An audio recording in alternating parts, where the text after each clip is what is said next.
years now, said to me once, he said, well, if you're into textiles and you're into bacteria, you really need to get into linen. Because, and then he's launched into this whole thing about the history of it, which I became quite obsessed with. And the more I research it, I'm now telling him a lot of things about the relationship of linen and microbiology, because the more I look into it, the more links I find. So I'll talk briefly about some of the pieces, and I'll talk a bit longer about some of the other pieces, but that's the earliest work. A lot of you probably know that linen is produced using bacteria, different bacteria, to ret the flax in the initial stages, which means it rots down the outer stems, allowing the bit in the middle, which you don't want, to kind of be beaten away in these various, with these various machines.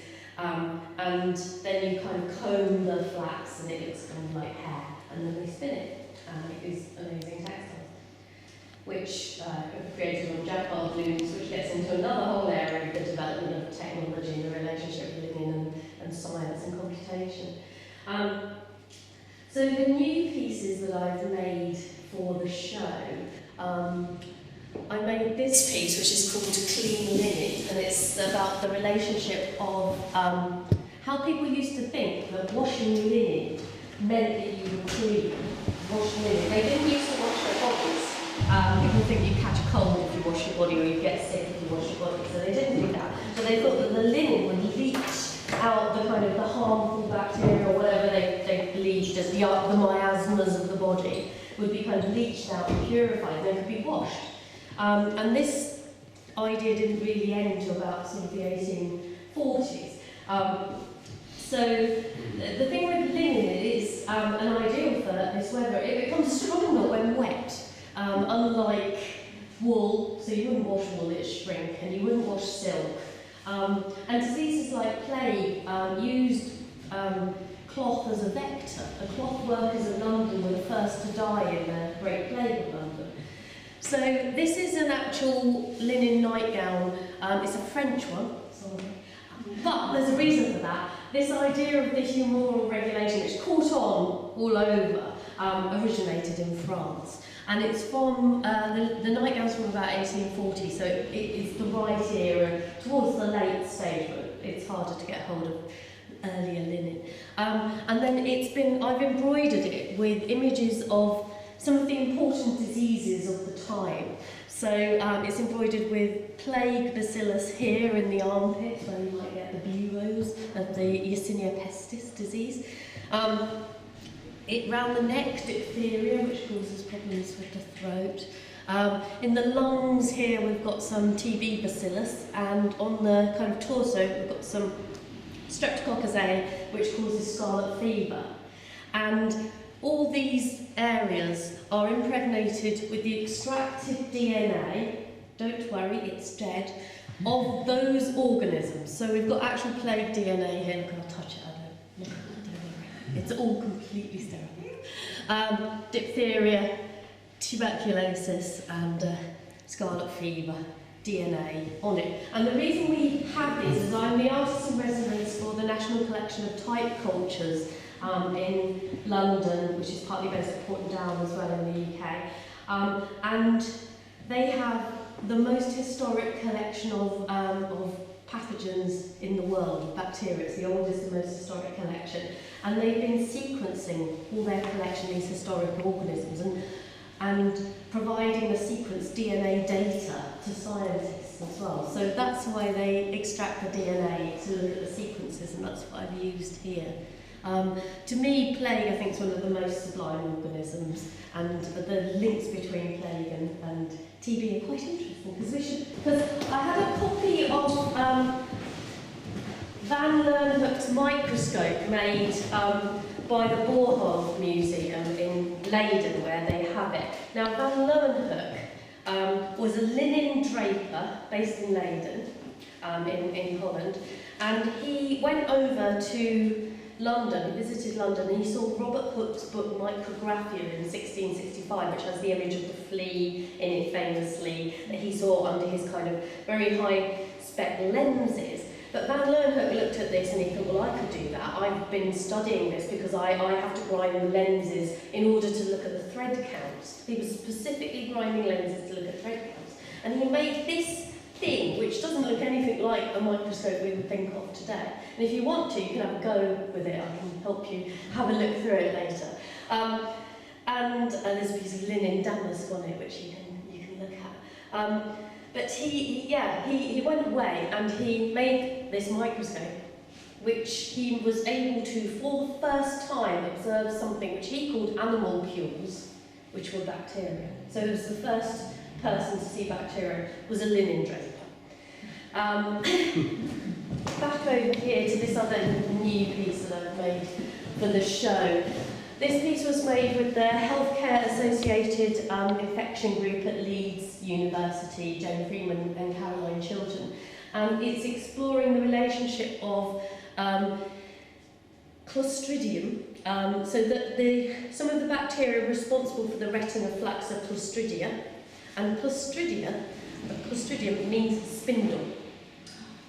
So I thought this was very fascinating, this link. And you probably heard of Clostridium difficile or C. diff, and it's one of these really nasty kind of pathogens that it grows. Basically, if you can be healthy, you can even have an infection. Well, it's not really an infection. You can have C. diff living in your gut as part of your normal microbiome.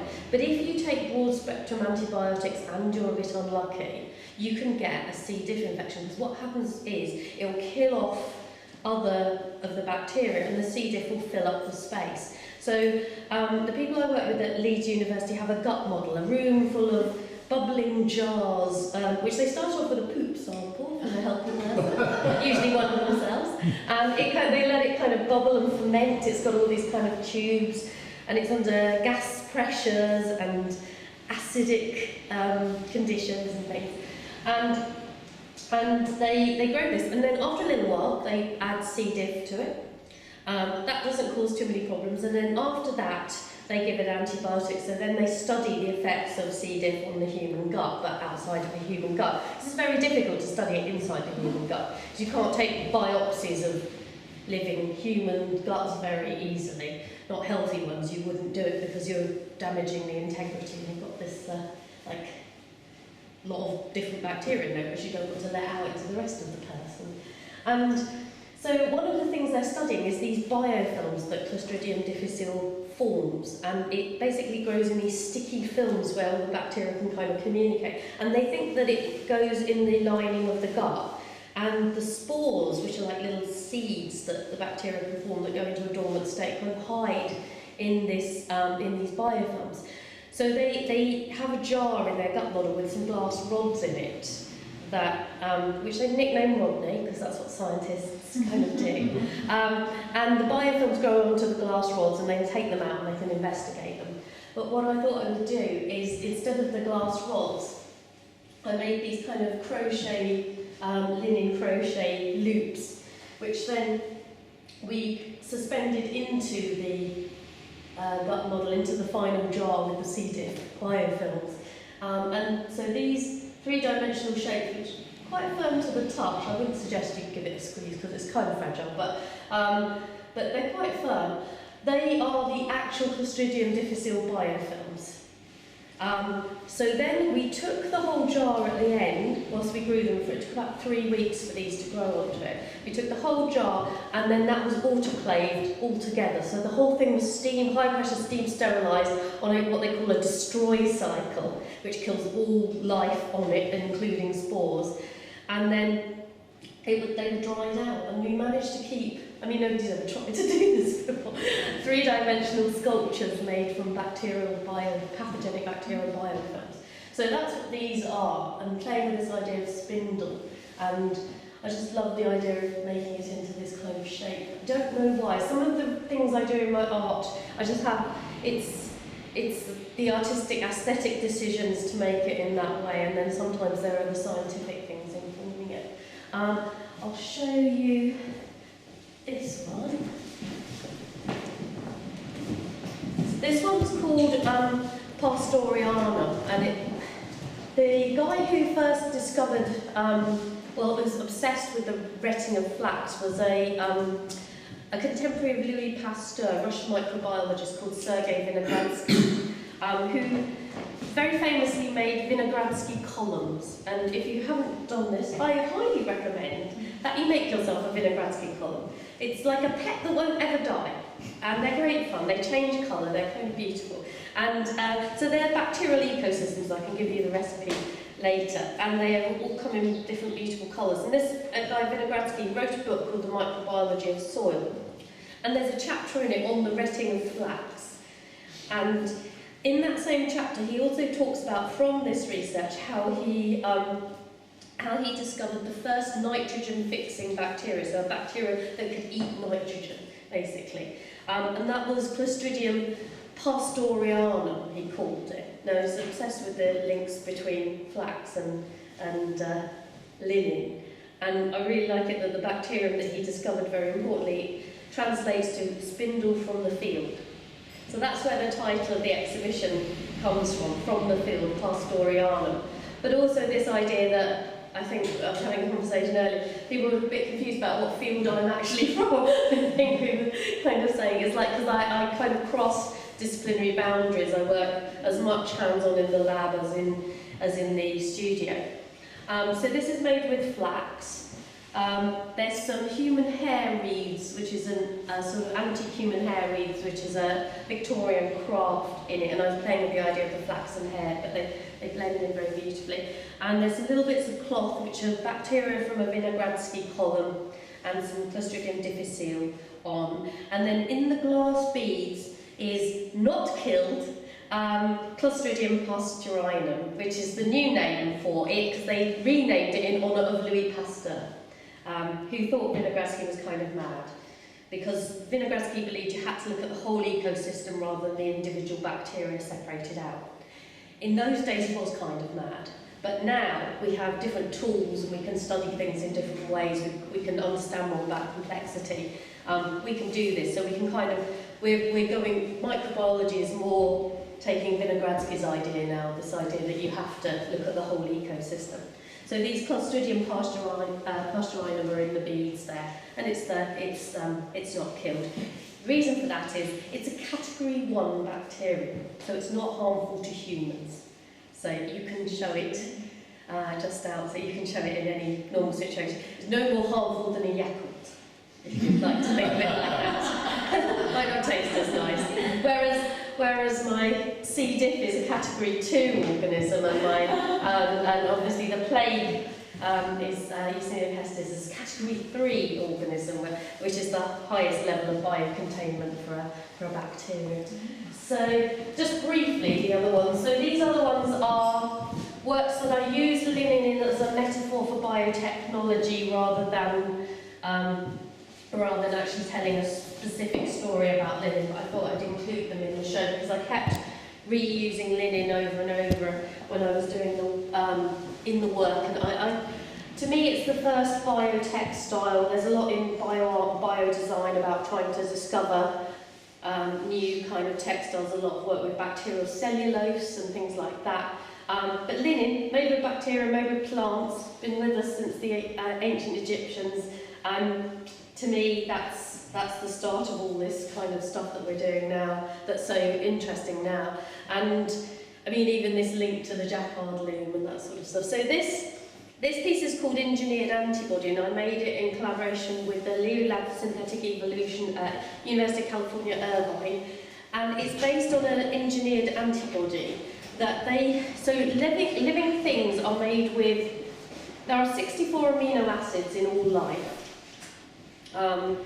Of that, any living thing has a maximum of 20 amino acids in a certain combination to make up a living thing, except for in synthetic biology, where they have now the ability to add 21 amino acids in the living thing, 22, even 23 amino acids, which gives you the possibility, say you wanted to create an antibody that would bind to a virus, it gives you that many more possibilities every time you try and generate a genetically different opportunity for this. So Sean Lee, who I was working with, was studying how to create a synthetically engineered antibody that would bind to HIV.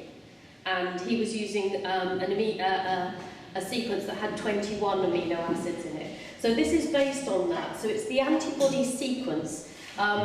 Each amino acid is ground down and crystallized, and it's mixed into these polymer clay beads. So it was 452 amino acids in the sequence, including the engineered one, of 21 different amino acids. They're in the exact sequence, and they're folded into the exact protein structure of the antibody. So you could grind it down and reconstruct. You have the data and you have the actual materials. You could reconstruct the engineered antibody from the work. The background's dyed with Kumasi blue, which is used now exclusively really to dye DNA in the lab, but originally it was a wool dye. And you can see some linen here, a little piece of Irish linen there as part of it, and a bit of silk. And the embroidery underneath is on cotton, and that's a kind of...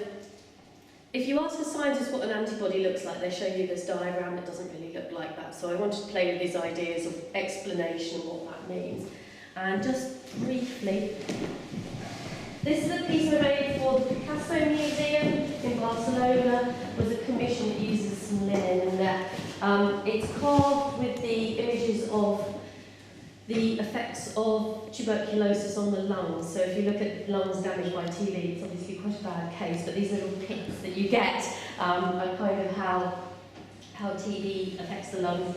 It's dyed with walnut, which was used as treatment for TB, and the bed colour there is impregnated with bacteria and different natural antibiotics that members of the public made in a workshop with me to try and see what different natural antibiotics do with bacteria. So it was made for that. I should say that Picasso was exposed many times to TB, and he painted a picture which this image is based on, the bed's based on, called Pobre Genios, Poor Geniuses. And one of the women he spent a lot of time with also died of TB. He would have been exposed multiple times. He never got TB. But there's this long-term link between TB and creativity. And some people suggest that having an infection of TB increases creativity. So we can wonder whether it was the tuberculosis rather than any other innate talent that Picasso may have had causing this. Not sure about that, but anyway. But he was exposed to TB multiple times, and the piece was called Poor Geniuses, and there's this whole thing about TB and genius. And then finally, this piece is called Make, Do and Mend, and 1941 is the start of the antibiotic age. You probably heard of Alexander Fleming discovering penicillin in 1928. Well, a lot of people don't realise that Fleming kind of gave up this research in 1929, saying it was too difficult. But Professors Florian Chain at University of Oxford, during the war, started to explore penicillin further, and they actually made it into a drug. So when Fleming won the Nobel Prize for discovering penicillin, Florian Chain also won that Nobel Prize, but they kind of forgotten, because they kind of shied away from the limelight a bit. So if you think 1941 is the start of the antibiotic age, but also it was the year that the UK government brought out its austerity kind of regulations. Have you heard of these utility furniture, utility clothing, things like that? They said that it was using stuff to its kind of best use of it under the rationing and things like that. So clothes and things were like that. And the mark that they stamped on these things was CC41. The phrase being Controlled Commodity 1941 was the government mark. And I thought, well, that's really interesting, because now we have a situation with antibiotics where, because of our overuse of them, they're stopping working. Some are stopping working. Bacteria increasingly developing antibiotic resistance. So I started to think, well, it's interesting, because they weren't the controlled commodity they should have been. And then we've got other situations with things like I don't know if you've heard of CRISPR gene editing. These people doing this different genetic modification. There's a newly discovered technique of how you can edit DNA and make genetic modifications that will even work on human DNA, work on bacterial DNA. And it uses bits of viral DNA, which seems to be in the genomes, the instructions, the DNA of every living thing. And some people are trying to control this or ban its use, and I see that the EU's recently banned CRISPR-edited food from the human food chain, which is a lot of debate about because, we can get into that afterwards, it's a bit problematic. It's not true in every country. And I was very interested in this idea of CRISPR, them trying to control CRISPR but not controlling antibiotic resistance and that sort of thing, and how commodities were controlled. So I thought, well, could I heal a bacterium? Could I repair it? Because around the time of this 1941, 1943 kind of period, the UK government launched the Make, Do and Mend campaign, where they encouraged people to patch and repair and fix things. And what I wanted to do was I wanted to kind of make, do and mend, patch, repair a bacterium that had an antibiotic resistance gene on its genome. So I used the technique of CRISPR, this new cutting-edge DNA editing technique, and I cut out an antibiotic resistance gene from an E. coli bacteria, cut out an ampicillin resistance gene, and using a technique called homologous recombination, which is the hardest kind of CRISPR editing, I inserted the phrase make, do and mend into its DNA. So I patched it with a patch saying make, do and mend. And then I grew it onto silk.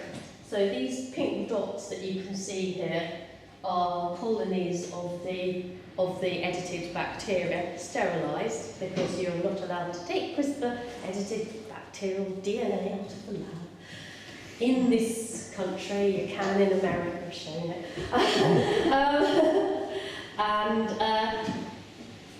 And this is an actual CC41 suit from the period. It's got the, I can open it, I'll show you the label in there. And I patched the holes in the suit with the cloth that's got the DNA that's been patched into it. So it's multiple layers of patching, I guess, and this metaphor of genetic modification, patching and repairing, and the idea of make, do and mend, and the idea of hacker culture. And also there's this thing about biohacking now, which is you can actually kind of go to a lab, an open lab, and you can do your own biohacking, patching bacterium, genetically modifying bacteria too, which they also want to control, or can they?